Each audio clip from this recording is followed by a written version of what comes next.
This Sunday, it's Joe Biden.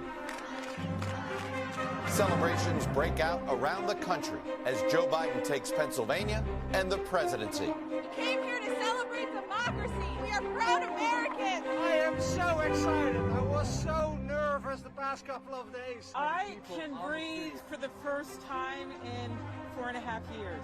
Last night in Delaware. Let this grim era of demonization in America begin to end here and now.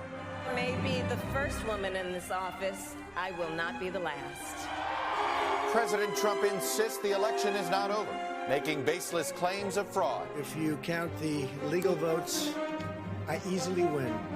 If you count the illegal votes, they can try to steal the election from us. The president's allegations of large-scale fraud and theft of the election are just not substantiated. The president's allies launching lawsuits to overturn the results. My guest this morning, Republican Senator Mitt Romney of Utah, Democratic Congressman James Clyburn of South Carolina, and Biden Deputy Campaign Manager Kate Bedingfield. Plus, race for the Senate. This is not the night that Democrats dreamed of. Disappointed Democrats fail to seize the Senate yet and lose seats in the House. We had a very good day. Most pundits thought we were going to lose the Senate. 2 Georgia runoffs in January will decide control of the Senate. Joining me for insight and analysis are NBC News senior Washington correspondent Andrea Mitchell, Democratic pollster Cornell Belcher, Wall Street Journal columnist Peggy Noonan, and David Wasserman, House editor for the Cook Political Report. Welcome to Sunday and a special election edition of Meet the Press. From NBC News in Washington, the longest-running show in television history, this is a special edition of Meet the Press with Chuck Todd. And a good Sunday morning. One side of a deeply divided country is celebrating this weekend. A nationwide block party broke out from coast to coast yesterday in spontaneous celebrations, mostly in cities, moments after television networks called the election for Joe Biden.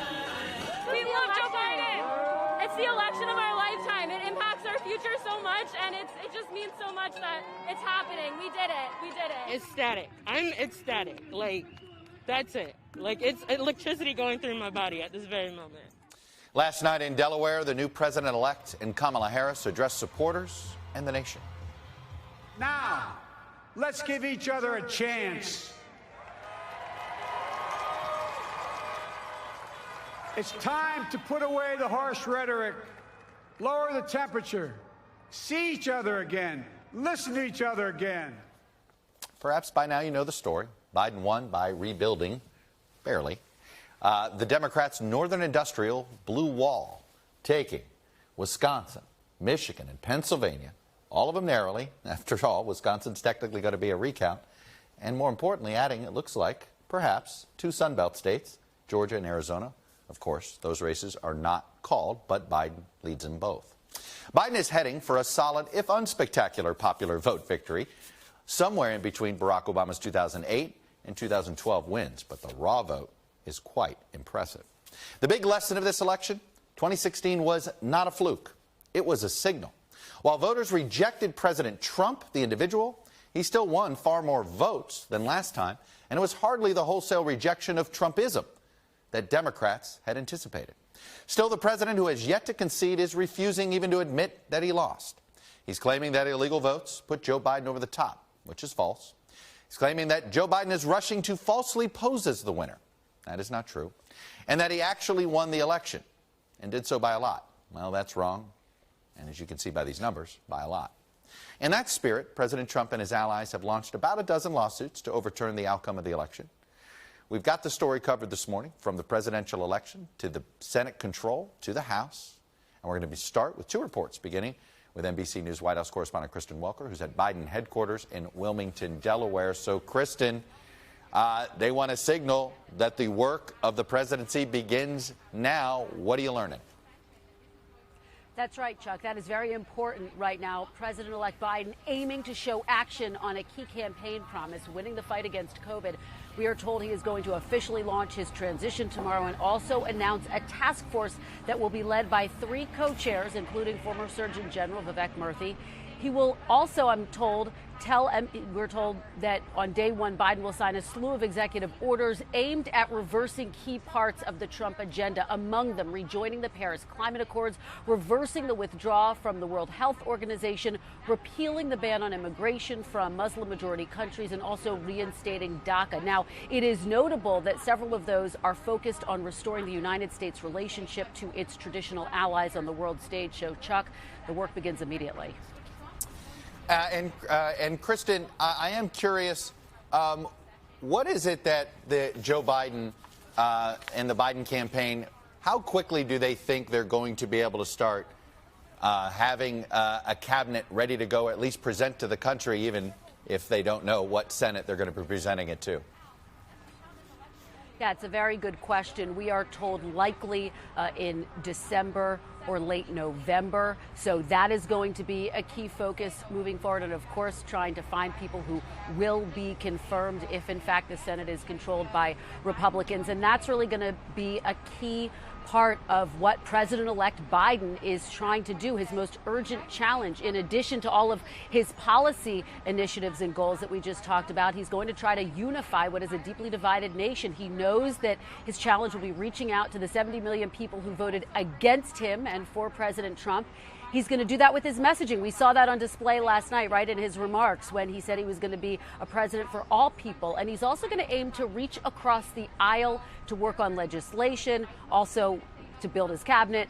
And while Biden did have a number of calls on Saturday, he has not yet spoken to Senate Majority Leader Mitch McConnell. But I am told that he does plan to have several calls with Republicans in the coming days, Chuck. Well, you just answered yet another question that I was about to ask the Biden campaign. Kristen Welker in Wilmington. Kristen, thanks very much. Let's go over to Kelly O'Donnell. She's at the White House, also obviously with the latest on the Trump campaign efforts here. And I guess the first question I have, Kelly, is that in the statement on Saturday that they released after the media projected Joe Biden as president-elect, they talked about that starting Monday that they would have a whole slew of challenges ready to go, that they would begin this process. Any hint at what this looks like? Well, we have some ideas, and what has not changed in this very long week, Chuck, is the president himself. There remains a Trump way of doing things, and that is right on brand for Donald Trump, where there's no concession and fight is on the agenda. So the Trump team is using a different clock. The president sees room to pursue this battle because states have not certified election results. So they claim to be ready to take this action tomorrow based on varied circumstances, relying in part on tips coming from voters and election workers who have signed affidavits. And the issues include whether mail-in votes were separated properly in Pennsylvania, to incorrect election software being used in Michigan, to out-of-date voter rolls in Nevada. Those are just some of the issues they're looking at. Now, the Trump campaign is also raising money for this effort, but it's important to know the fine print also says any funds that come in can be used to pay off campaign debts, not litigation over the result. And, Chuck, this morning the president is tweeting about what allies are saying, supporting his desire to look for errors or fraud that could somehow change the outcome. And outside the gates here at the White House, construction is already underway for the viewing stands for the January inaugural parade. So that's a reality, that the time in this president's term is limited. That's something he'll be able to hear the banging and the sawing today. Very quickly, I know that the president's chief of staff got COVID. That must only add to sort of what is the mood in that West Wing right now? Well, in talking with some of the staff members here, you get the sense that there has been an exhale. The mood is certainly quiet, and many have not been in the offices. We expect that the president might get some more fresh air today. One might think he would go back to his Virginia Golf Club. That is something that the president likes to do. Yesterday, we saw him on the links, and certainly when he was traveling in the city, he saw that there were a lot of people out celebrating the victory of President-elect Joe Biden. The motorcade had to drive through that, so that's another reminder of how his circumstances have changed so abruptly this week. Kelly O'Donnell at the White House for us this morning. And before that, Kristen Welker in Wilmington. Thank you both. And joining us now from the Biden campaign in Wilmington is Deputy Campaign Manager Kate Bedingfield. Kate, welcome back to Meet the Press. First of all, congratulations. You're in a small club of folks that have successfully won presidential elections, and no one can take that away from you. So kudos. Thank you very much. It's an exciting time for the country. I'm sure you feel relieved and euphoric today. Let me start with this. We know the president-elect last night said this about his mandate. He said, they've given us a mandate for action on COVID, the economy, climate change, and systemic racism. I feel like he laid out four pillars there of his focus. Explain how will we see that in the next couple of weeks during this transition? How will the public see that focus on this, on what the president-elect believes is his mandate? Sure. Well, the work starts right away. I mean, those are promises that he's campaigned on throughout this entire campaign. He's addressed these four crises that we're facing. You're going to see, for example, he's going to launch the coronavirus task force tomorrow. It's going to be led by Vivek Murthy and David Kessler, who've been advising him and our campaigns since this virus emerged back in March. So you're going to see the work get underway. I think you saw last night in his remarks, he really laid out a commitment to, not just address those mandates that you just referenced, but also to address a mandate to bring the country together, to unify, to lower the temperature, to set aside the harsh rhetoric of the campaign and get to the hard work of governing. And he's going to begin transition work in earnest this week. He'll be making calls. He'll be making announcements to the American people about how he's going to make good on these campaign promises. And I think, look, we saw the Biden-Harris ticket get the most votes of any presidential ticket in the history of presidential politics. People are hungry for change. They want to unify. They want to come together. That's how President-elect Biden is going to lead. Do you, has your focus on personnel, on policy initiatives that you might take on early in this administration, how much does that get tempered a bit by the fact that you might be dealing with a Republican Senate? Well, look, Vice President Biden, now President-elect Biden, is going to lay out the people that he believes are best to serve our country in these roles, and he's going to make his case and work to get them through, if it's a Republican Senate, which we don't know yet that it will be. He's going to work to get them through a Republican Senate. I think, again, I would go back to this is what the American people voted for. This is what they want to see. And so I think for members of Republican members of the Senate, they're going to feel that pressure too. People want the country to move forward. They want to see President-elect Biden and Vice President-elect Harris move forward on their agenda and have the opportunity to do the work to get the virus under control and to get our economy back together. So, that's what the American people voted for, and that's how Vice President Biden, it's old habits die hard. President-elect Biden is going to lead. It's interesting you said what the American people voted for. They voted, the results are mixed if you look up and down the leadership of Washington, if you will, right? Democrats lost some ground in the House. The Senate is an open question, but I'm sure you guys were hoping you'd already have control and not have to worry about the Georgia runoffs. So do you think the country sent a message of, you know what, we don't want to give one party all the power. Hey, Joe Biden, your job is to work with everybody. Well, Joe Biden believes his job is to work with everybody. So that is, if that is the message from the American people, that's how Joe Biden views governing. That's he got into this campaign in April of 2019, making an argument that the President of the United States should work with everybody, and that's the kind of leadership we should demand and expect. So that is his intention. He is going to, work to bring people to the table, to try to find consensus, and he has a track record of doing that. If you look back at when he and President Obama came into office in 2009 in an economic crisis similar to the one that we're in now. And he was able to persuade Republican senators to vote for the Recovery Act, massive investment in our infrastructure and jobs. So he has a record of being able to do that, and that's how he's going to lead. All right. Some people hear the word consensus on the left, and they think it means you're going to sell the left out. Alexandria Ocasio-Cortez said this in an interview about her expectations on how the Biden administration will be to the left of the party. And she says the history of the party tends to be that we get really excited about the grassroots to get elected, and then those communities are promptly abandoned right after an election. Let me ask you this. Do you believe that she's going to be disappointed or not when she sees the agenda of the Biden administration in the first 6 months? No, I think that Vice President Biden campaigned on an incredibly progressive and aggressive agenda. Take a look, for example, at his climate plan. It's the boldest, biggest climate plan that's ever been put forward by by a nominee running for president and now a president-elect. He's going to make good on those commitments. I mean, he spent time during this campaign bringing people together around this climate plan. He was able to get the endorsement of groups like the Sunrise Movement and the endorsement of labor for this plan.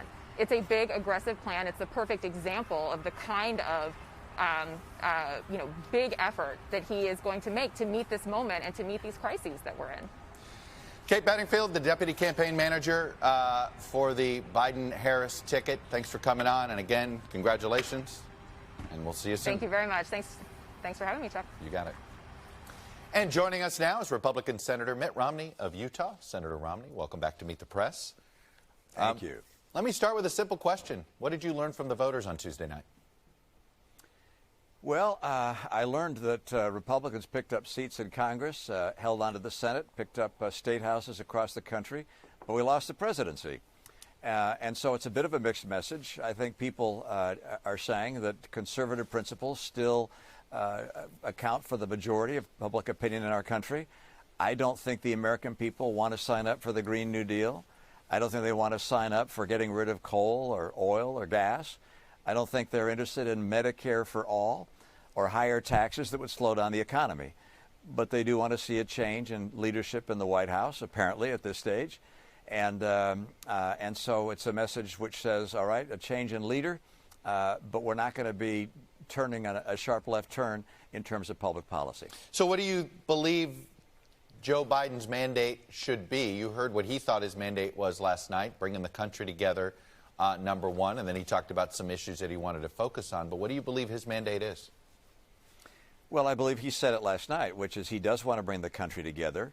He does want to bring honor and respect into the White House and the way he sees it.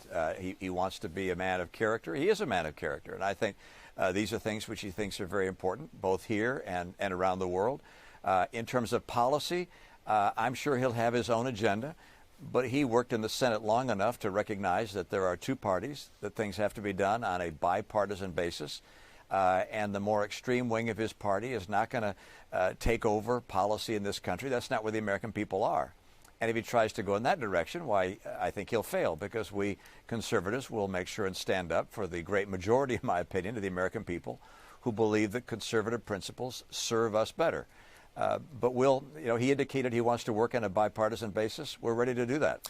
What would you like to see President Trump do this week? You've been here. You've lost an election. You've lost a close election. In fact, in some ways, I feel like there's some similarities, and it was very tight in various battleground states, just like yours in 2012. How would you like to see President Trump handle the week going forward? Well, the way I would handle the week and the way President Trump would handle the week will be different, because we're very different people. We're not going to change President Trump or his nature in the waning days of the presidency. And so I don't think I'm going to be giving him advice as to what to do. Clearly, people in the past, like myself, who've lost elections, have gone out in a way that said, look, I know the eyes of the world are on us. The eyes of our own people are on the institutions that we have. The eyes of history are on us.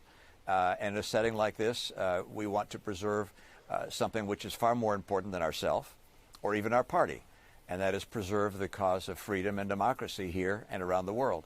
But the president's going to do what he has traditionally done, what he's doing now. I don't think that's going to be a surprise for anybody.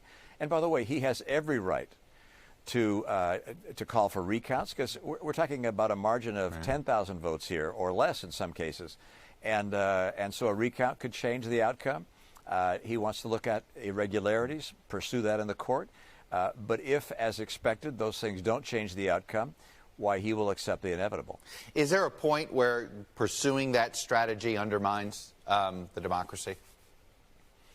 Well, I'm more concerned about the language that's used. I think it's fine to pursue every legal avenue that one has, but I think one has to be careful in the choice of words. I think when you say that the election was corrupt or stolen or rigged, that's unfortunately rhetoric that gets picked up by authoritarians around the world. And I think it also discourages confidence in our democratic process here at home. And with the battle going on right now between authoritarianism and freedom, why I think it's very important that we not use language which can encourage a course in history which would be very, very unfortunate. And maybe this seems obvious to maybe you and I, but there were people whose ballot may have voted for Joe Biden and may have voted for, say, may have voted for a Republican state Senate candidate in New Hampshire. It certainly looks like, to me, that happened. So if you're saying one vote is rigged, are you also saying the other votes are rigged? Well, I think that's a pretty fair point. And actually, I understand by watching Rick Santorum the other day that actually the president did better in Philadelphia this cycle than he did 4 years ago in terms of the percentage of the vote he received. So there are some arguments which augur against suggesting that the election is going to get reversed. But at the same time, I think you make an important point, which is a lot of Republicans, a lot of voters voted for Republicans, but did not vote for the president. And that suggests to me that conservative principles are still in the majority in our country. Well, it's interesting you say that. I want to tell you about Cobb County, Georgia, Senator Romney. When you were on the ballot in Georgia, in Cobb County, you won that county by 12 points, suburban county of Atlanta. Joe Biden won it by 12 points 8 years later. So you're talking about, you feel good about the fact that you say there's a majority in this country that wants conservative principles. But your party took a beating in the suburbs, and that's why it looks like you may not win Georgia. And if that is a pattern, you might not control the Senate because of that. Do you believe your party has a problem in the suburbs? Well, my party, I'm sure, has challenges, as does the opposition party. But I think I'll let people like yourself make a call as to why people voted the way they did. But I think if you look at the numbers and look at the pickup that Republicans had in state houses across the country, in Congress, and holding the Senate so far, versus our loss in the presidency, you'd suggest that the presidential race was more a matter of a referendum on a person, and that when it came to policy, we did pretty well. So as I look at what's going to happen in Georgia, this will be a race primarily about policy. I don't think the American people want to sign up for the Green New Deal and for Medicare for all and so forth. So I think we'll do well in the Georgia race, but it's going to be a challenge. But do we have challenges as a party? Absolutely. And do we need to do better with young people and minorities in particular? Absolutely. Can we bring back suburban women into our party? I believe so, but we got some work to do. Is this still Donald Trump's Republican Party? Well, he is without question the most powerful voice in our party. He will have an enormous impact on our party going forward. I believe the great majority of people who voted for Donald Trump want to make sure that his principles and his policies are pursued. So, yeah, I mean, he's not disappearing by any means. He's the 900-pound gorilla when it comes to the Republican Party. Senator Mitt Romney, Republican from Utah, appreciate you getting up early and spending a little time with us this morning. Thank you, sir. Thanks, Chuck. You got it. When we come back, whatever happened to that blue wave that was supposed to give Democrats the Senate and grow their House majority? Congressman James Clyburn joins me next. We're first-time voters. This is our first election, and it just means so much to us, voting for equality in the future. We don't stand for anything that Trump stands for. We love Joe, and we want him to be our president. Welcome back. In spite of Joe Biden's win, Democrats are asking themselves some hard questions after an otherwise disappointing election night down the ballot. So far in the Senate Democrats have netted only one seat, with Senate control to be decided by 2 January runoff elections in Georgia. I have to tell you, folks, the amount of money and effort that's going to be thrown into that is something else. Republicans actually gained seats in the House, by the way. So cue the Democratic finger-pointing. We've already heard and seen some. Progressives and moderates blaming each other for the results. So joining me now is Democratic Congressman James Clyburn of South Carolina, who frankly could be considered the godfather of the Biden presidency because it was his early endorsement of Biden that sent him on his way to the nomination, and it is something the history books will never forget. Congressman Clyburn, it's always good to see you. Welcome back to Meet the Press. Thank you very much for having me back. Let me start with to get you to respond to something that Senator Romney said. He said he thought this election was a referendum on a person, and that is why Donald Trump lost. But it turned out it wasn't a referendum, perhaps on policy directionally, because that's his explanation for why Republicans did better than expected down the ballot. What's your response? Well, I think he is in part right about that, but I think you ought to take a look at Georgia. I said before the election that the state that I would focus on to see what is happening in Georgia. And some great things are happening in Georgia to demonstrate that this was not just about the person, but about some philosophies going forward. Mm-hmm. And so I think that's why you got the kind of vote in suburban areas around Atlanta. Right. But if you go all the way back to the primary, you will see that Joe Biden was picking up votes in South Carolina in areas where Democrats had not been getting votes before. Right. So he's right about the country being much more, as we use the term, cautious than we expected it to be. So I'm not upset about the results, a little bit disappointed that we lost seats, right. But I also recognize, look back 2 years and see where we picked up seats in the House. Yep. We knew going in it's going to be tough to hold many of those seats. And so we'll just start them wintering out, and we'll see what happens going forward. I'm curious. We've heard the reports that there was sort of a call with the Democratic Conference last week, and some of the more centrist Democrats that survived but barely complained about the socialism label, the phrase defund the police. You were somebody, I remember the day you came on this show and said, let me tell you something about that phrase, defund the police, and you were very aggressive pushing back on it. But right. Do you think that did cost you House seats, the socialism label, particularly in South Florida, those 2 seats, and defund the police? Well, I don't know about all the seats. I've talked to people down in South Florida that tell me that really, really was a problem down there. But I can tell you about the 1st Congressional District of South Carolina. I really believe that that's what cost Joe Cunningham his seat. And I can also tell you about the Senate here in South Carolina. Mm-hmm. Jeremy Harrison started to plateau when defund the police showed up with a caption on TV right across his head. That stuff hurt Jamie. And that's why I spoke out against it a long time ago. Right. I've always said that these headlines can kill a political effort. We are all about making headway. And I just hope that going forward, we will think about each one of these congressional districts mm-hmm. and let people represent their districts.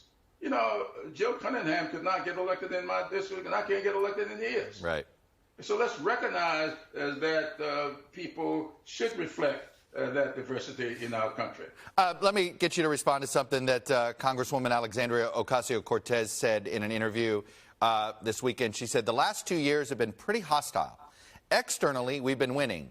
Externally, there's been a ton of support. But internally, it's been extremely hostile to anything that even smells progressive. That was about how things have worked inside the Democratic Congress. How would you respond to her? Well, you know, sometimes I have real problems trying to figure out what progressive means. You know, I tell people all the time, my father was very conservative. He was a minister. I never heard him ask his congregation to give conservatively. He always asked for a liberal offering. And so I believe that it's good to be conservative at times and in many ways, but it's also good to be liberal at times in many ways.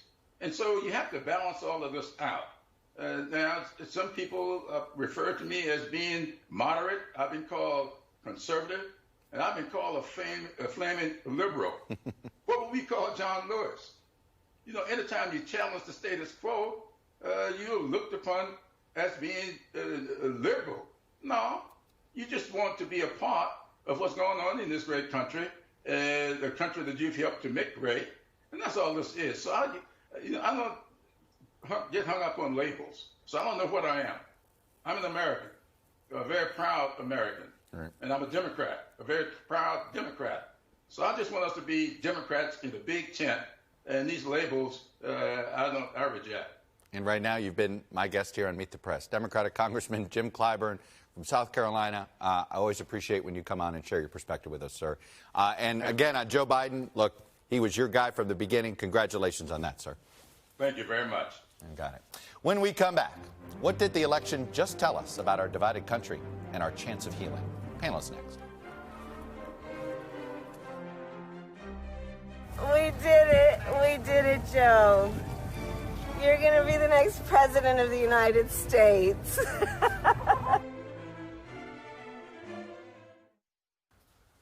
Welcome back. The panel is joining us. NBC News senior Washington correspondent Andrea Mitchell, Democratic pollster Cornell Belcher, Wall Street Journal columnist Peggy Noonan, and David Wasserman, House editor of the Cook Political Report. But this week, we commandeered him as an important member of our decision desk.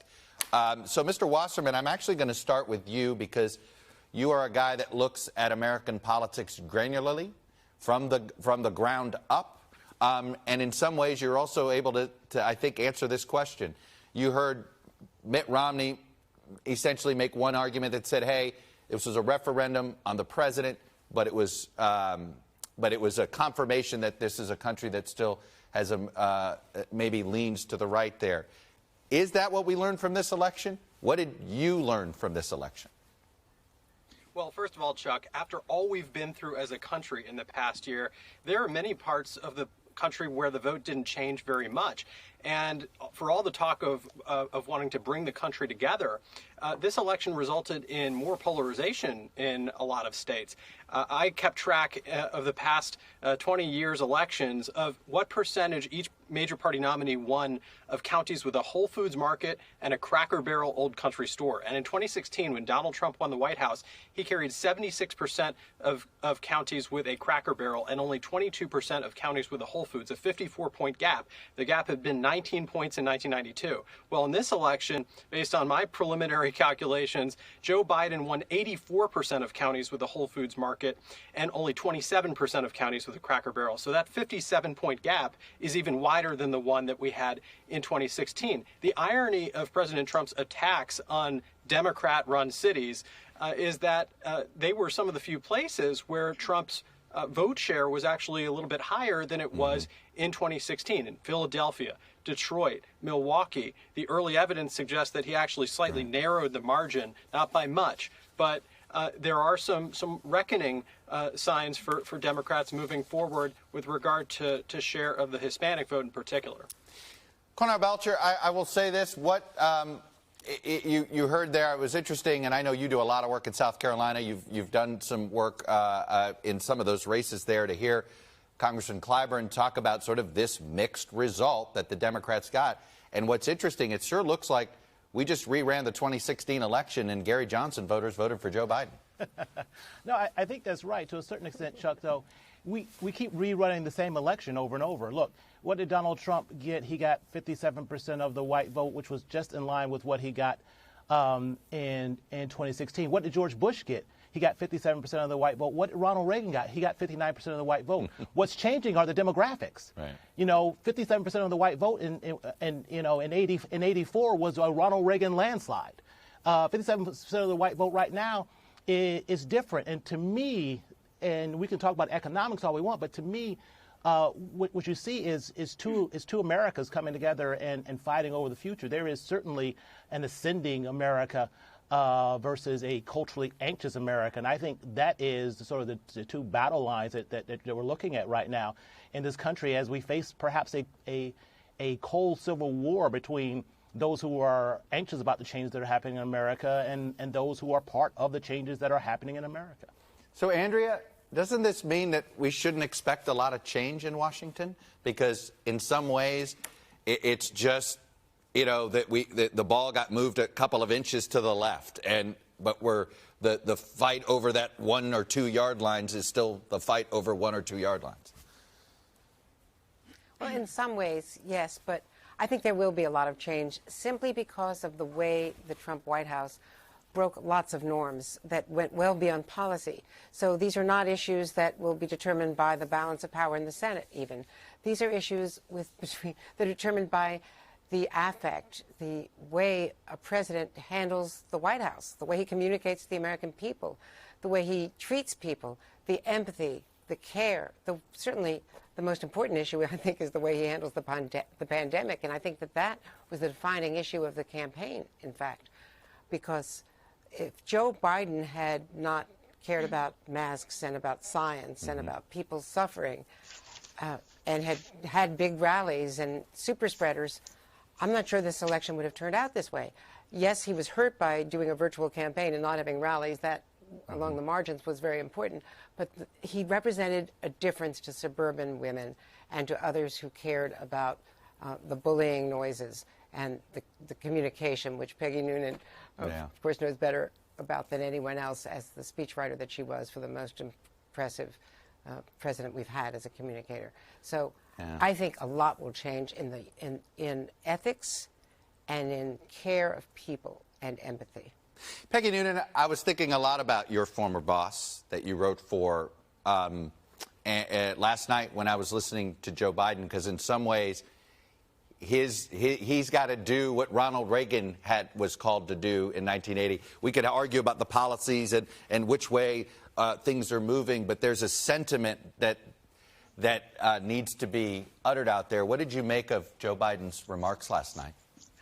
I think it signaled, as we've all noticed and see coming, which is a different tone, a different way of speaking and presenting yourself politically. I found it hopeful. I found it rather deft. I really loved it when he quoted On Eagle's Wings, which is a song, a hymn that all of the evangelical churches in America know, and the Catholic churches too. I just found it sweet, a good beginning.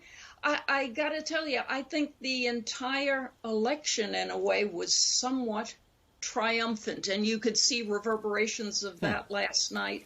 We were so anxious about it, fighting at the polls, hacking. It worked. There's no credible, widespread charges of malfeasance or corruption. It yielded up an outcome that was inherently moderate. Everybody got something. Democrats got the presidency, Republicans, state legislatures, House, maybe the Senate, we'll see. And the ultimate result struck me as inherently moderate and centrist, divided government. I think most people would say that's not the worst thing.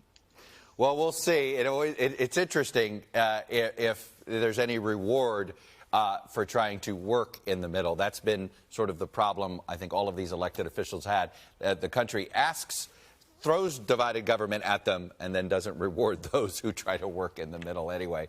Let me pause the conversation there. When we come back, the groups that powered Joe Biden's election and what that could mean for future elections. Stick with us. I'm so excited that we have a female that is going to represent women of color. I'm actually still trying to take it all in. I'm ecstatic. As a fellow HBCU grad, I could not be more proud.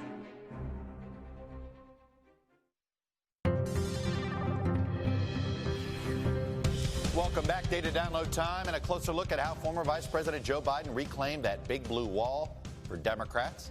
Biden flipped all three, Wisconsin, Michigan, and Pennsylvania. He did so by bumping up support among three key groups: younger voters, diverse urban voters, and suburbanites. And you can see that in the county maps of all three states. We're going to start with young voters, specifically those in college towns. So we're going to look at that in Wisconsin. President-elect Joe Biden won Wisconsin by less than a percentage point, by about 20,000 votes. But take a look at how well he did in Dane County. Not a surprise that he was going to do well there, home of the University of Wisconsin. Biden got 75.5% of the vote there. It's 4 points better than Hillary Clinton from 4 years ago, as you can see. And what it did is it basically combined the Gary Johnson and Jill Stein voters with Hillary Clinton, and he got that. But he also got a little bit of a bump up in the raw vote. So the result was Biden netted 35,000 more votes here than Hillary Clinton did 4 years ago. And by the way, 20,000 vote margin, he needed everything he could get. You can see similar bumps in other college town counties in Michigan and in Pennsylvania. So what about urban voters? We've said all year that Biden would have to improve upon Hillary Clinton's turnout with black voters in the Midwest. So let's look at that vote in the state of Michigan. and specifically Wayne County and Detroit. Obviously, he won Michigan by just 2.5 points. And as expected, he carried heavily Democratic Wayne County home to Detroit, just as Hillary Clinton did. And he basically did it by the same margin, as you can see here. But margins, raw votes matter a lot. Because of those raw vote increases, he netted 33,000 more votes out of Wayne. Well, 4 years ago, President Trump carried the entire state of Michigan by fewer than 11,000 votes. So finding 33,000 votes here mattered a lot. Then there's the suburban vote, which President Trump tried hard to win back in the final weeks of the campaign. And where should we go take a look at that? Well, none other than Pennsylvania and those Philly suburbs, specifically Montgomery County. This is easily what put the Joe Biden over the top here, the checkmate state. And as you can see, the suburban vote and this increase here for Joe Biden, again, Hillary Clinton plus Gary Johnson gives you this Biden margin here. And it allowed him to win this suburb of Philadelphia by 26 points. Better than Clinton, another place where Gary Johnson peeled away those votes. And in raw votes, Biden got about 38,000 more than Clinton. It's not a huge influx, but it was enough. And we saw similar vote gains in the suburbs of Detroit as well. Of course, President Trump's voters turned out as Woot too, making this race much closer than we thought it would be, and meaning that without these three core groups narrowly increasing, Biden probably would not have clinched 270. When we come back, the election is over, right? Wrong. Two more big ones left to determine who controls the Senate. That's next. Welcome back. The panel is back with us. Looking at the Senate right now, it is all tied at 48-48. 4 races are still to be decided. The most likely outcome is that control of the Senate will be decided by 2 Georgia runoffs. The incumbent Republican David Perdue against Democrat Jon Ossoff. That's for the 6-year seat. And then the Georgia special election. This was where Johnny Isakson retired. Democrat Raphael Warnock will face off against the appointed Republican Senator Kelly Loeffler. And by the way, their prize for winning that runoff will be having to immediately start running for re-election in 2022. Cornell, I want to start with that and the question of Georgia and whether we looked up. Since 1992, Democrats are 1 for 10 in general election runoffs of every level in Georgia. 1 for 10. That said, I want to show some movement. I want to compare Colorado from 2000 to 2008. 2008 is when Barack Obama carried it. 2000 and 2004. You'll see here. Democrats did not target it. It was an 8-point win for the Republicans in 2000, a 5-point win for Republicans in 2004, and then, of course, by 2008, it became a blue state, or, well, we thought a purple state, and it turned out, nope, Colorado's pretty blue. It's a double-digit win this year for Biden. Look at this Georgia pattern. I want to go back 8 years. In 2012, Mitt Romney carried it by just under 8 points. In 2016, Donald Trump carried it by just over 5 points. And in 2020, 0.1%, but it went blue. Are we seeing Georgia just bypass or just sort of pass through swing state land a la Colorado and Virginia? Or is this a new reality for a while that is going to make Georgia just a knockdown, drag-out fight every cycle? No, that's a really important question, and that's the million-dollar question. Look, you know, Joe Biden is going to win Georgia while garnering just 29% of the white vote. And that sort of speaks to the changes that we're seeing all across the country, especially out west and with the Latino vote, but also in the South with African-American votes as well as Latino votes. Chuck, you've been around a long time. You know, no Democrat has won with just garnering 29% of the vote. But if you look at sort of what happens, how Democrats run up the score in Metro Atlanta, and also, as you pointed out, those ring collars around Atlanta, that seems to be the majority here. But what you're seeing is in Georgia, like Colorado and like Nevada, and to a certain extent like North Carolina, you know, there's jolts and there's backlash, right. But there's a long trend line here of states becoming more competitive and bluer as our demographics shift. Andrea Mitchell, this fight for control of the Senate, I mean, I'm sorry, there's no precedent. 2 seats, 1 battleground state, right. The control on the line. My gosh, I feel sorry for Georgia voters for the deluge of advertising that's coming. Well, it's an epic battle, and I think that Mitch McConnell and the Republicans are going to throw so much at it because they're going to make the argument, and you've seen this in ticket splitting throughout the country at other down ballot races, that people seem to want divided government. They were not so much as voting for Joe Biden as against Donald Trump in many cases, and they wanted some moderation. A lot of the Republicans who were voting for Joe Biden wanted some way to validate that they're still Republicans, so they voted for Republicans in other races. And you may see that in Georgia as well, but I wouldn't discount what Stacey Abrams has accomplished in energizing the vote, and you would see that particularly in the Warnock race. Peggy Noonan, is there any risk here for Mitch McConnell to be as defiant to Joe Biden as he was to Barack Obama? Is that he could look at it and say, hey, it worked for me politically, I'll keep it up. Should that be the way he handles Joe Biden? Well, I'll tell you, they are two gentlemen at the ends of long and significant careers. They're old friends. They've made deals together and talked together for years. It would just feel to me that it would be in their benefits and in their party's benefits and the country's benefit to get together and put together some things that you can make work and then make it work, get it through the system. America does not we love drama and division, I guess. We have so much of it, but America loves it when things work. Both parties have a real something to gain in making things work again. David Wasserman, if Donald Trump's not on the ballot, what does that mean in Georgia? Well, look, there's no question we had a couple of blind spots down ballot as analysts in this election. First of all, Donald Trump being on the ballot was helpful to Republicans versus their 2018 performance in two ways.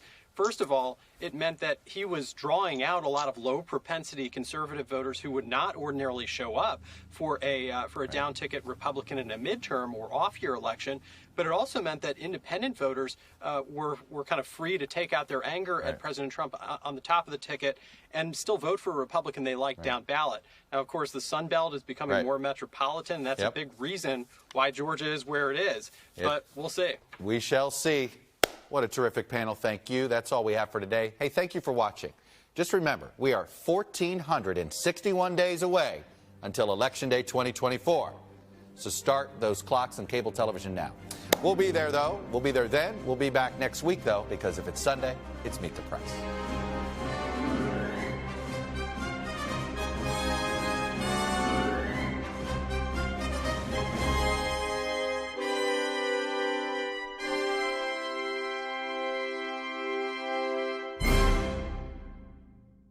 Hello from Washington, I'm Chuck Todd, and thanks for checking out the Meet the Press channel on YouTube. Click on the button down here to subscribe and click over here to watch the latest interviews, highlights, and other digital exclusives.